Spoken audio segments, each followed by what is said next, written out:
Mungkin sebelumnya perkenalkanlah dahulu di sini, nama saya Muhammad Farid Fikri atau mungkin bisa dipanggil Fikri begitu saja.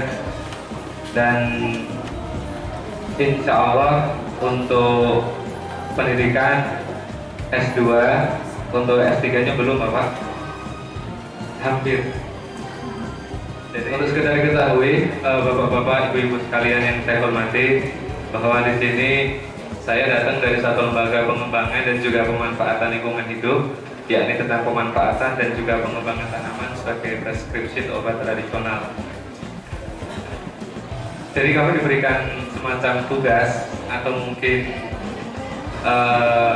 tugas lah Pak, amanah untuk mengembangkan tentang lingkungan hidup kepada masyarakat, khususnya memberikan pengetahuan atau mungkin sosialisasi kepada masyarakat bahwa penting kita untuk lebih menjaga dan melestarikan lingkungan sekitar kita, dan juga untuk bisa memanfaatkan potensi alam dengan baik, terutama tanam-tanaman.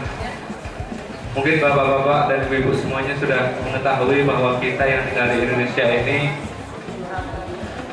tinggal di satu tempat, di satu negara yang luar biasa indah dan luar biasa kaya. Banyak lembaga-lembaga yang menyampaikan bahwa kita negara yang begitu luar biasa.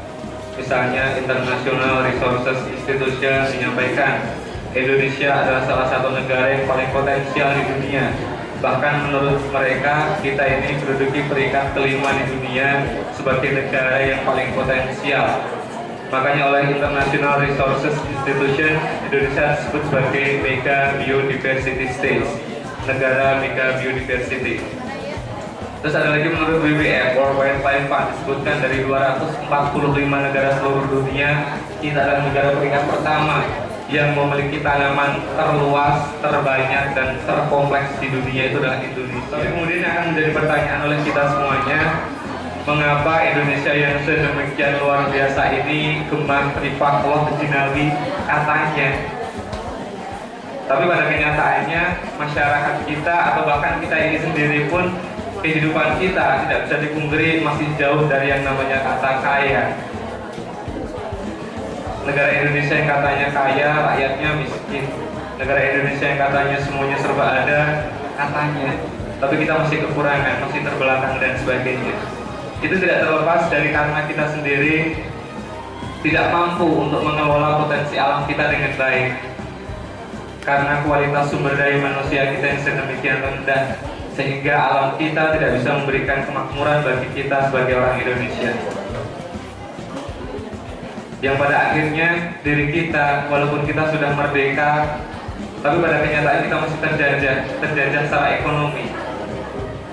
Ya, kita terjajah secara ekonomi dan kita terjajah oleh kebodohan kita tersendiri terutama. Kita terjajah oleh ketergantungan kita terhadap bangsa-bangsa yang lain. Ya, alam kita yang sedemikian kaya, kita tidak bisa mengelola, kita serahkan kepada bangsa yang lain. Kita yang punya, benar, tapi mereka yang kaya. Nah, di sini sebuah tantangan buat kita sebagai bangsa Indonesia, bagaimana supaya alam Indonesia ini kita bisa kelola dengan baik. Kembali lagi dengan tugas saya adalah untuk menyampaikan bahwa alam Indonesia, tumbuh-tumbuhan Indonesia itu bisa memberikan kemakmuran kepada kita, benar. Bisa memberikan kesehatan kepada kita, benar adanya. Semuanya kita bisa lakukan dengan alam, dengan tanaman. Lakukan kehadabani lah begitu ibu-ibu ya, bapak-bapak. Tidak ada ciptaan Allah yang sia-sia, semuanya kita bisa manfaatkan. Kenapa tidak kita manfaatkan? Sehari-hari kita selalu bergantung terhadap hasil-hasil industri. Sehari-hari kita selalu bergantung terhadap sesuatu yang berbau kimiawi, semuanya. Makanan, pernahkah bapak-bapak, ibu-ibu sehari tanpa menggunakan bahan kimia? Tidak bisa. Bangun tidur kita mandi, sabun sampo kita bahan kimia.